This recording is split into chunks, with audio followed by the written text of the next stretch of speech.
వరంగల్ జరిగే టీఆర్ఎస్ సభ ఏర్పాట్లు మస్తుగున్నాయన్నారు గులాబీ లీడర్లు. సభ పనుల్ని డిప్యూటీ సీఎం కడియం శ్రీహరి, ఎంపీలు కెప్టెన్ లక్ష్మీకాంతారావు, సీతారాం నాయక్ దగ్గరుండి చూసినారు. అనుకున్న టైం కల్లా పనులు ముగుస్తాయన్నారు లీడర్లు. గట్లనే సభ జరిగే ప్రదేశం ఎంత ఎత్తుండాలి, ఎంతమంది కూర్చోవాలనే దాని మీద లీడర్లతో ముచ్చట పెట్టిరు డిప్యూటీ సీఎం కడియం శ్రీహరి. తెలంగాణ రాష్ట్రం వచ్చిన తర్వాత ఒక గొప్ప బహిరంగ సభ జరగబోతా ఉన్నది 27వ తారీఖు రోజున. ఇక్కడికి వచ్చిన తర్వాత కూడా మంచినీళ్ళకి కానివ్వండి, మజ్జిగ కానివ్వండి, ఇక్కడ కొరత లేదు. లక్షల మంది రావడానికి కూడా అనుకూలత ఉన్నది.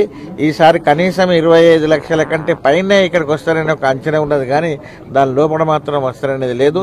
ఈ సభలో మన ముఖ్యమంత్రి గారు వారి ఇంకా ముందు ఏ కార్యక్రమాలు చేయబోతున్నారనే విషయం కూడా సభలో చెప్పడానికి అవకాశం ఉన్నది. కాబట్టి ప్రత్యేకంగా రైతులకు మాత్రం మన ముఖ్యమంత్రి గారు చేసింది నిజంగా ఘనంగా ఉన్నది. రైతులందరికీ కూడా మనవి, తప్పకుండా ఈ సభకు పిల్లవాళ్ళు, పెద్దవాళ్ళు ఎవరైనా కానీ